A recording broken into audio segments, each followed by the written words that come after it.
Perkenalkan, nama saya Hoirul Rozikin Darussalam. Pada kesempatan saat ini, saya akan menjelaskan tentang teori constraint pada database Oracle. Tujuan pembelajaran kita saat ini yaitu untuk dapat memahami definisi dari constraint, kemudian dapat membuat constraint, serta dapat melakukan pemeliharaan constraint. Constraint merupakan batasan atau aturan yang ada pada tabel. Constraint di sini mencegah penghapusan data dari suatu tabel yang mempunyai keterkaitan dengan tabel yang lain. Misalnya, dalam tabel departemen dan tabel pegawai mempunyai keterkaitan yaitu menggunakan informasi kolom yang sama yaitu departemen number.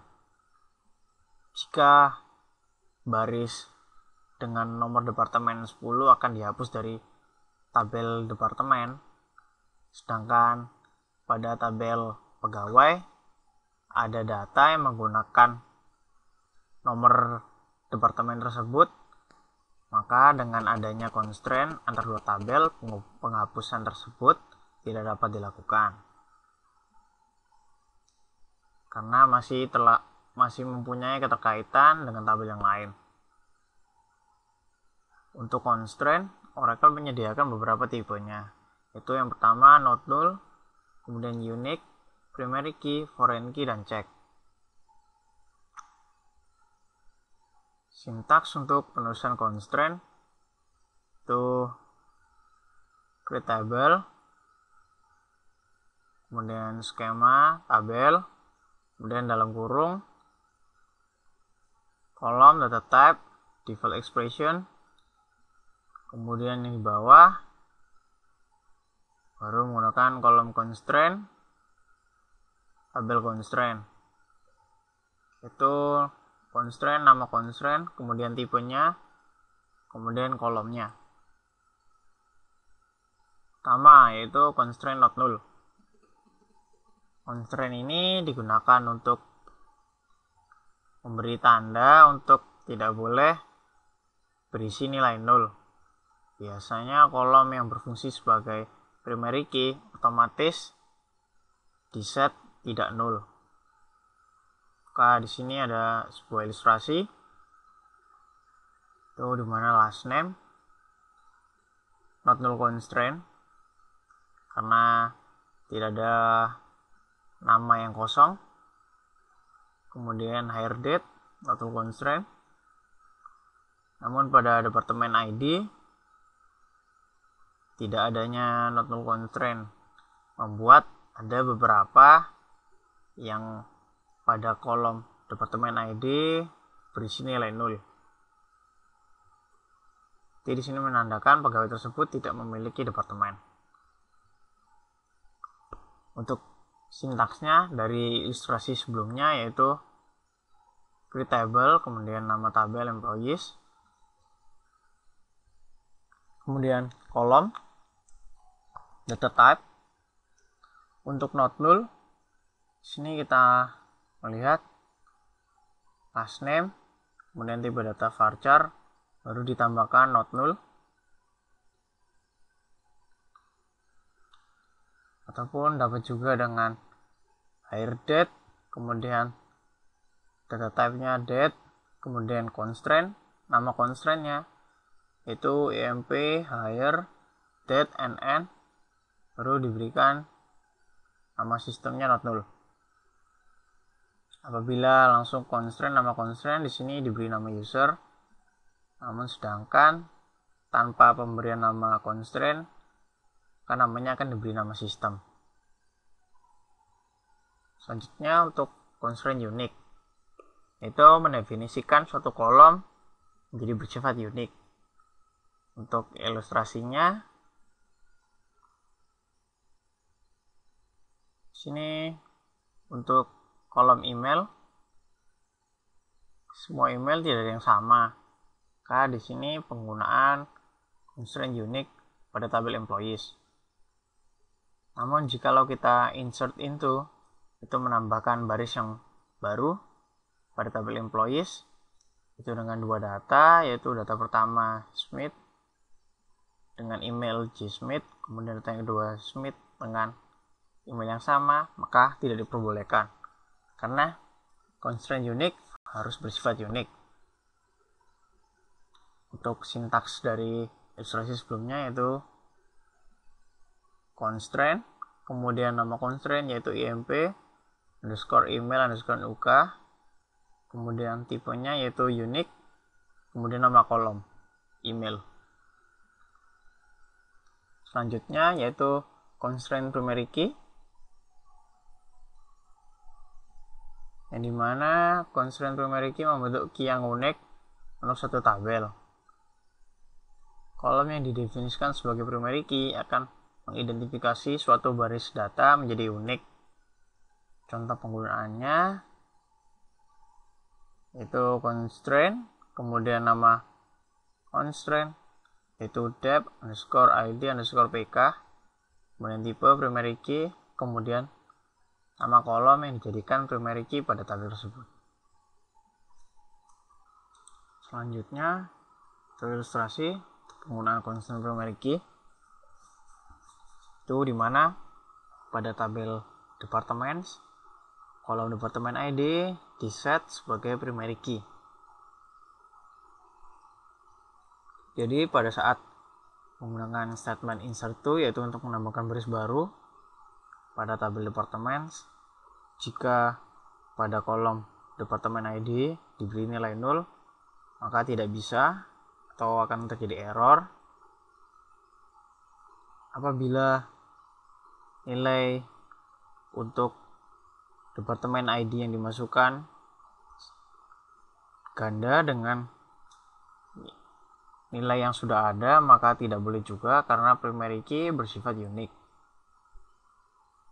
Selanjutnya constraint foreign key. Foreign key constraint didefinisikan pada suatu kolom yang ada pada suatu tabel, di mana kolom tersebut juga dimiliki oleh tabel yang lain sebagai suatu primary key. Ilustrasi dalam penggunaannya itu pada tabel departemen dan employee sama-sama memiliki kolom yang sama, yaitu departemen ID, yang dimana departemen ID pada tabel departemen merupakan primary key, sehingga departemen ID pada tabel employees merupakan foreign key. Sehingga pada saat menggunakan statement insert to atau menambah baris baru pada tabel employees, pada saat nilai dari departemen ID 9, sini akan terjadi error dikarenakan pada departemen ID pada tabel departemen tidak ada nilai 9, sehingga akan error. Begitu pula dengan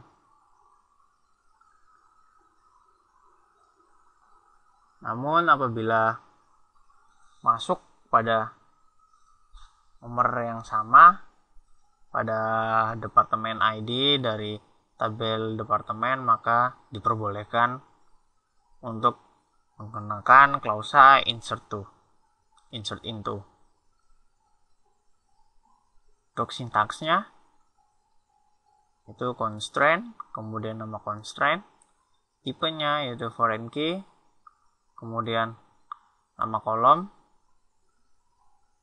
kolom tempat foreign key tersebut, kemudian reference, sini untuk mereferensi tabel parents, kemudian tabel parentsnya, tabel departemen, kemudian kolom yang sebagai primary key yaitu departemen ID.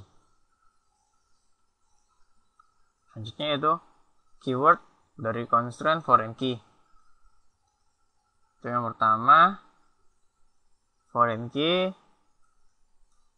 itu mengidentifikasi kolom yang ada pada tabel anak. Kemudian reference mengidentifikasi tabel dan kolom dalam tabel induk. On delete cascade yaitu penghapusan baris dependent dalam tabel anak pada saat sebuah baris pada tabel induk dihapus. Kemudian on delete set null yaitu mengkonversi dependent foreign key ke nilai 0. Kemudian yang terakhir yaitu tipe constraint check. Itu yang digunakan untuk mendefinisikan suatu kondisi yang harus terpenuhi oleh tiap baris data dalam tabel. Contoh penggunaannya itu constraint. Nama constraintnya yaitu imp underscore salary underscore min. Kemudian tipenya check. Kemudian dalam kurung baru dimasukkan kondisinya, yaitu salary lebih dari 0. Dan ada pula operasi untuk menambahkan suatu constraint. Itu menggunakan perintah alter tabel. Itu yang sintaksnya alter tabel, kemudian nama tabel, kemudian add constraint, nama constraint, kemudian tipe dari constraint, kemudian baru nama kolomnya. Misalnya tambahkan constraint foreign key pada tabel employees yang menunjukkan bahwa data manager harus valid atau berasal dari tabel employees. Maka harus menggunakan alter table, kemudian nama tabel employees, kemudian add constraint, namanya imp underscore manager underscore fk, kemudian tipenya foreign key dengan kolom manager, kemudian reference, employees, kemudian kolomnya employees ID. Selanjutnya itu untuk operasi menghapus constraint. Selanjutnya untuk menghapus constraint itu menggunakan perintah alter table. Itu dengan alter table, kemudian nama tabel, kemudian drop constraint, kemudian nama constraint. Itu seperti contoh menghapus constraint manager dari tabel employees. Maka alter table, tabel employees, kemudian drop constraint, kemudian namanya imp underscore manager underscore fk. Kemudian untuk menghapus constraint primary key pada tabel departemen dan menghapus asosiasi constraint foreign key pada kolom employees.department ID. Maka di sini kita menambahkan statement cascade, yaitu alter table, nama tabelnya yaitu departments, kemudian drop primary key, kemudian cascade. Selanjutnya operasi untuk mendisable dan mengenable constraint. Untuk menonaktifkan atau mendisable kita gunakan clause disable. Kemudian pilihan cascade digunakan untuk mendisable dependent integrity constraint. Itu disable dari constraint foreign key. Itu alter table, kemudian nama tabelnya employees, dan disable constraint, nama constraintnya imp underscore id underscore pk, kemudian cascade. Namun apabila untuk mengaktifkan kembali atau mengenable constraint, gunakan clause enable. Itu contoh penggunaannya alter table, nama tabel employees, kemudian enable constraint, kemudian nama constraintnya imp underscore id underscore pk. Selanjutnya itu cascading constraint. Itu klausa cascade constraint digunakan dengan klausa drop column.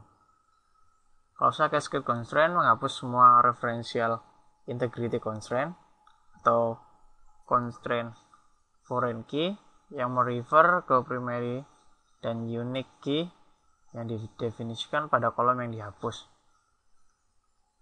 Jadi ini contoh penggunaannya, itu alter table 1, alter table t1, drop dalam kurung pk untuk primary key, cascade constraint,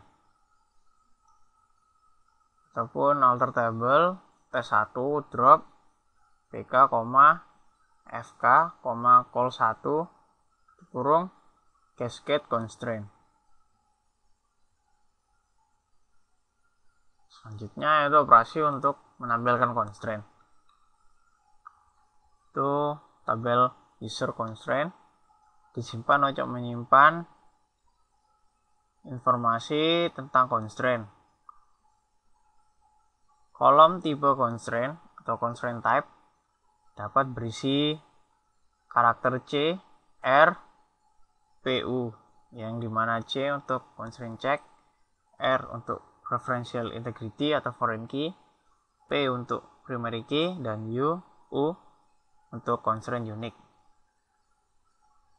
Itu dimana kita ingin menampilkan, maka kita select constraint underscore name, kemudian constraint underscore type, search underscore condition from tabel user underscore constraints, where tabel name sama dengan employee. Kalau ingin melihat constraint apa saja yang ada pada tabel employee, kita rangkum sebagai berikut. Next, itu menampilkan kolom yang berasosiasi dengan suatu constraint. Berikut ini untuk menampilkan kolom yang berasosiasi dengan suatu nama suatu constraint yang ada pada view user underscore cons underscore columns.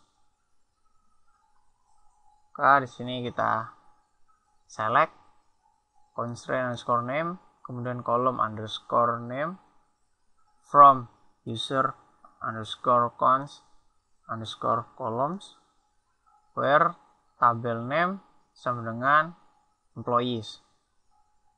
Jadi untuk melihat relasi antara constraint name dan kolom name-nya pada tabel employees. Di sini akan tampil seperti constraint name untuk imp underscore dep underscore fk, pada kolom name department id. Di sini terjadi constraint foreign key pada kolom department id. Selanjutnya yaitu ada beberapa soal latihan yang dapat untuk mengetes berapa paham kita terhadap pembelajaran kita saat ini. Mari kita coba untuk menjawab. Untuk latihan nomor 1, tambahkan tabel level primary key constraint pada tabel imp pada kolom id. Constraint diberi nama my underscore imp underscore id underscore pk. Namun di sini pada tabel imp sudah memiliki primary key dan dalam satu tabel tidak bisa memiliki primary key 2, maka kita mengganti tabel imp dengan membuat tabel baru yang merupakan subquery dari tabel imp. Jadi sini kita scale plus Scott Tiger, kemudian create table baru, kita beri nama imp1 as select bintang from employees. Tabel dibentuk. Kita tambahkan constraint. Oke, kita membuat alter table pada tabel imp1, dan add constraint. Nama constraintnya itu my imp underscore id underscore pk dengan tipe primary key pada kolom mno, maka akan berhasil dilakukan. Selanjutnya untuk nomor 2 itu buat primary key constraint pada tabel dep dengan menggunakan kolom id. Constraint diberi nama my underscore dep underscore id underscore pk. Di sini kita menggunakan cara seperti nomor 1, itu kita buat tabel simulasi untuk pengganti dari tabel dep, yaitu tabel dep 1 yang dimana berisikan subquery dari tabel dep. Maka membuat create tabel dep 1 as select bintang from dep. Maka tabel terbentuk dep 1 dan kita membuat constraint primary key-nya itu dengan alter table dep 1 add constraint my dep id pk dengan tipe primary key dan dengan kolom dep new. Maka akan terjadi. Selanjutnya untuk nomor 3 itu tambahkan kolom dep id ke dalam tabel EMP. Kemudian tambahkan foreign key reference pada tabel EMP yang memastikan bahwa data pegawai dimasukkan berdasarkan nomor departemen yang ada pada tabel dep. Kemudian untuk nomor 3 itu tambahkan kolom dep id ke dalam tabel EMP. Maka kita nambahkan alter table namanya EMP1 add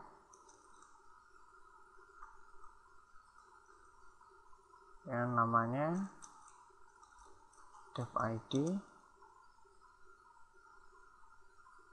Jadi sini kita beri nomornya 5.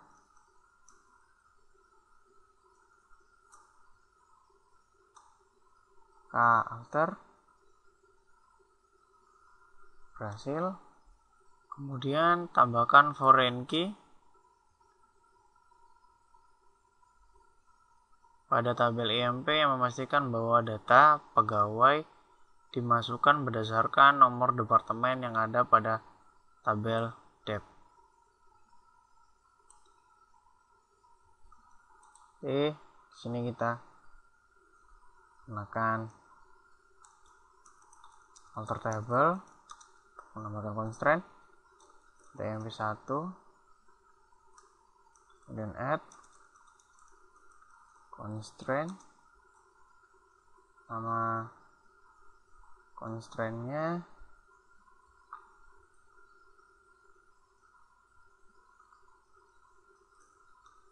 kita berikan nama sistem saja dan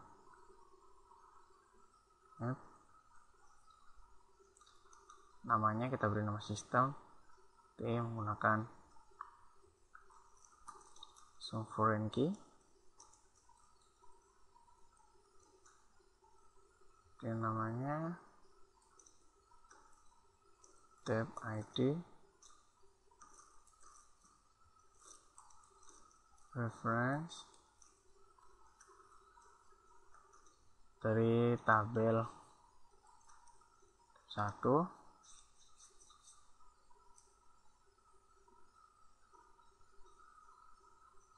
itu pada kolom dep. Maka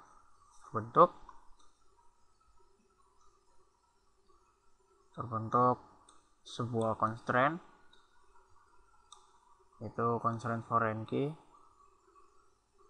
yang menghubungkan antara dep id pada EMP1 dengan depnya pada dep1. Selanjutnya untuk nomor 4, tampilkan constraint-constraint yang telah ditambahkan dengan melihat pada view user constraint. Oke, Ini kita lihat, select constraint name from user constraint, where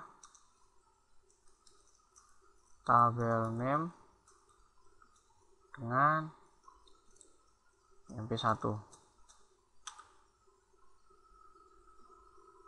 User constraints S K. Pada constraint pada tabel EMP ada dua, yaitu pada primary key kemudian foreign key, sedangkan pada tabel departemen hanya ada satu, yaitu primary key pada deep no. Selanjutnya nomor 5. Untuk nomor 5, tampilkan nama objek dan tipenya dari data dictionary user object untuk tabel EMP dan dep. Ini kita masuk dulu, terus tiger. Di sini kita select object name dan object type from user objects, where object name in, karena tadi kita membuat tabel EMP1, tulis EMP1, tab 1 dan EMP1. Hasilnya untuk nama objek tab 1, objek type-nya yaitu tabel. Kemudian untuk objek name 2, yaitu untuk EMP1, objek tab-nya juga sama, yaitu tabel. Kemudian soal nomor 6 itu modifikasi tabel EMP, tambahkan kolom commission dengan tipe data number 2. Kemudian tambahkan constraint untuk memastikan bahwa kolom ini harus diisi dengan nilai lebih dari 0.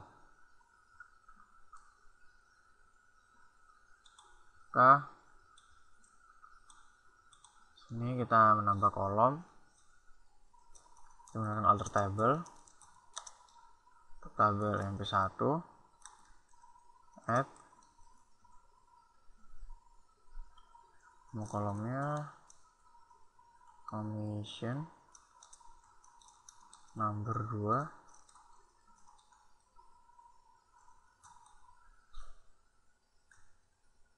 dan menambahkan constraint per table 1,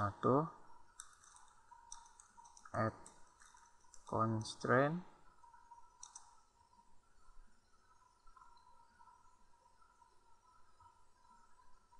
dengan otomatis tanpa nama, berarti menggunakan nama sistem. Jadi langsung add check dengan nilai lebih dari 0, berarti commission lebih dari 0. Maka akan terbentuk itu membuat constraint baru, yaitu check constraint, dengan mengecek commission harus lebih dari 0. Demikian untuk pembelajaran kita saat ini, yaitu tentang teori constraint. Terima kasih telah menyaksikan video ini. Terima kasih.